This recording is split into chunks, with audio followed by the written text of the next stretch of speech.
This is the Korean sunscreen everyone obsessed with. And this is what America hands you instead. Same brand, but not the same product. They pulled the original and swapped in older filters. Same SPF, it's the same sun, right? So what actually changed? Hi, I'm Jin. 8 years as a marketing CEO in Korea. Zero sponsors, zero paid promos. So I lined them up myself. Korean versus Western. Filter by filter. Honest about both sides. And no, the answer isn't just buy the Korean one. Here's what they are not telling you. Okay, let me sum this up in 1 minute. In the US, sunscreen isn't a cosmetic. It's regulated as a drug. Getting one new filter approved takes clinical data like a new medication. And that can take decades. The result? Not one new filter from 1999 to this year.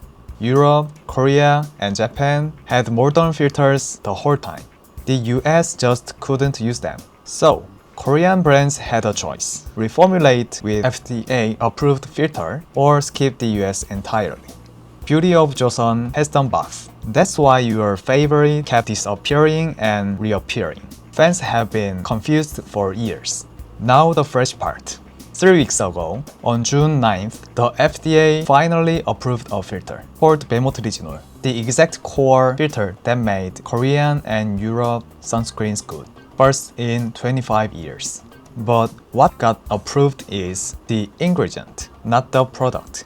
It hits US shelves late this year and under a different brand name first. The other filters Korean sunscreens use still not approved. So the Korean sunscreen you buy in the US right now is still the older, reformulated version. But honestly, the regulation isn't the point. The real point is this. Okay, Korean originals over here, and US versions and Western sunscreens over here. We are splitting this into 5 things: filters, how it wears, white cast, peelings, and whether you can even buy in the US. One at a time. First, filter. This is where the real difference lives. The Korean originals use modern filters. Tinosolv S, Tinosolv M, and UV-Null. Why does that matter? They don't break down in sunlight, and they cover UVA and UVB broadly for longer. Meanwhile, a lot of US drugstore chemical sunscreens lean on an older filter, avobenzone. And here's the problem. Avobenzone breaks down in sunlight surprisingly fast, unless it's stabilized. Think about it. A filter that breaks down in the sun means protection fails exactly when the sun is strongest. You put it on, and it's almost like you didn't. Now look at the US version of BOJ. Check the ingredients. The good filters from the Korean original are gone. Swap for an older approved set. If you grabbed this off a US shelf thinking it's the famous Korean one, you actually bought a different product. One misconception to clear up. Right now, Korean or US, we are all talking about chemical filters. So some of you think, aren't chemical filters absorbed and dangerous? Isn't mineral the safe one? But here's the thing. Minerals absorb too. Both absorb UV and turn it into heat. The part minerals bounce back is only 4 to 5% of protection. And that bemotriginol that just got approved, it's chemical filters too, but the mercury is big, so almost none gets into your blood. And it has the most safety data. So chemical bad, mineral good, it doesn't split that cleanly. Second, how it wears. Feels like skincare versus a coat of paint. This is a big reason Korea SPF blew up. They are light, sink in fast, you barely feel them. One comment said, it feels like water. Another person said, I was mineral only. Chemical ones stung my eyes. This Korean one, nothing. Feel like moisturizer. And she switched. Older US formula tend to be thicker, greasier, slower. But I have to be honest. This isn't an automatic Korean win. The same skin 천사, someone in a dry climate calls perfect, never dry. But someone in a humid one calls it a greasy mess. Same product, opposite reviews. So, the answer isn't Korean is better. It depends on your skin and climate. There's no one perfect sunscreen. Third, white cast. And the key is who is a problem for. You can't just call this good or bad. It splits hard by skin tone. Mineral bases and some US sunscreens go ashy on deeper skin. The comments are blunt. Makes me look like a zombie. White marks on dark clothes. Korean chemical sunscreens usually cast less. But here's the flip side. Some people say, I actually like the tone-up and use it on purpose. So the real question isn't whether it leaves a white cast. It's whether that cast is problem for you. Critical if you had deep skin.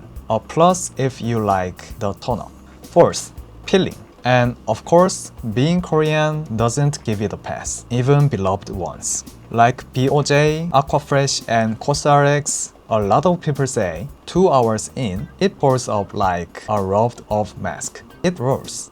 It's usually the silicones. Layer makeup on top, it's worse. And there's someone said, my hair sticks to it. A reviewer tested BOJ for 2 solid months and said, texture is great, but it peels. Loving it and pulling it out at the same time. So, is Korean, so it's perfect? Absolutely not. Good products have flaws too. And like I kept saying, the point is whether it fits you. Fifth, can you even buy it? Korean sunscreens use modern filters and there are so many kinds. Light, dewy, low cast, you get to pick.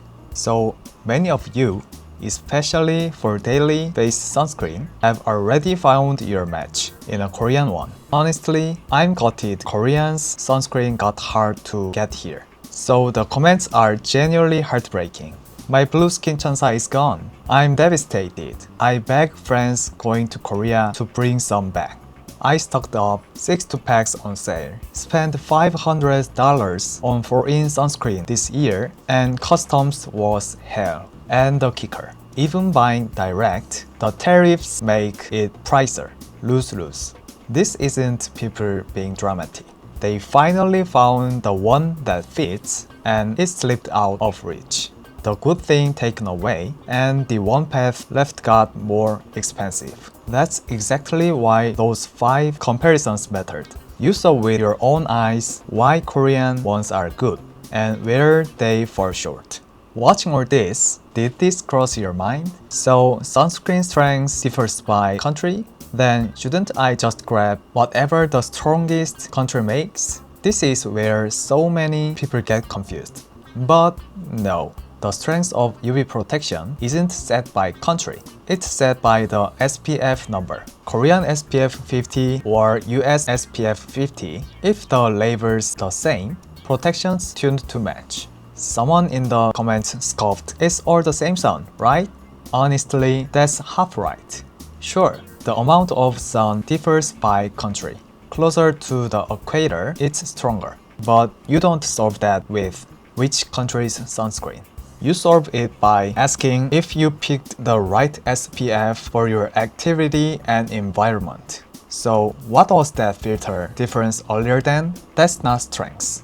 That's quality. It's not that Korean filters block by a higher number. They block UVA better, don't break down in sun, and wear nicer. In a word, not stronger, but nicer to use, and the US was just late to allow it. And one more thing. I'm not saying buy it because it's Korean either. What's trending in Korea, honestly, a lot of that is pushed too. So don't buy by nationality or by hype. Look at the filters and how it wears, not the flag. And if even that's hard, seeing what people with skin like yours use is a decent hint too. But the best move is to learn it to yourself. Quick one. People say BOJ and Round Lab feel similar. Same factory, Kolma Korea. Same filters even. Of course they feel alike. Brands don't tell you that. So the conclusion. What's the best sunscreen? Not the most expensive, not the one with newest filter. It's the one you will actually put on every single day. Even with the best filters inside, if it's sticky or stings your eyes and you end up skipping it, for you, that's zero. A drugstore one you use daily beats a luxury one sitting in the cabinet. And actually, the surest protection is not even sunscreen. It's covering up, getting in the shade, throwing on a hat, long sleeves on umbrella. You know the least tanned spot on your whole body? Under a hat. One comment joked, tape is the best sunscreen, and it got 20,000 likes. Funny, but that's the point. The strongest UV protection, it turns out, isn't applied. It's worn. One practical tip, you don't have to go all Korean either. A lot of people already do this. Koreans on the face, Australian on the body. Aussie body sunscreens are built for brutal sun, so they are great for the body, and the light Korean ones are great for the face. It's not Korea means everything. It's what fits where. For the body, by the way, I use Vaseline brands one myself. It's so very big. So if you've been upset you can't get the Korean ones, you can let that obsession go. The question isn't what should I buy, it's what's right for my skin. Oily, something light. Dry, something hydrating. Deep skin tone, something with no white cast. Not someone telling you buy this. Your skin is the answer. And good news.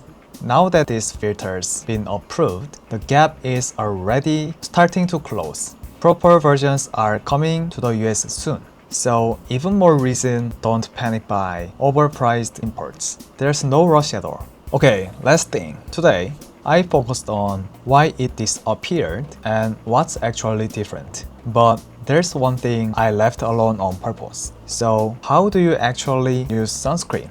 The stuff everyone's confused about and argues over. For example, do you really have to reapply every 2 hours? Is there a really difference between SPF 50 and 30? Can you skip it indoors? If you want me to really dig into this, let me know in the comments. Just drop your question.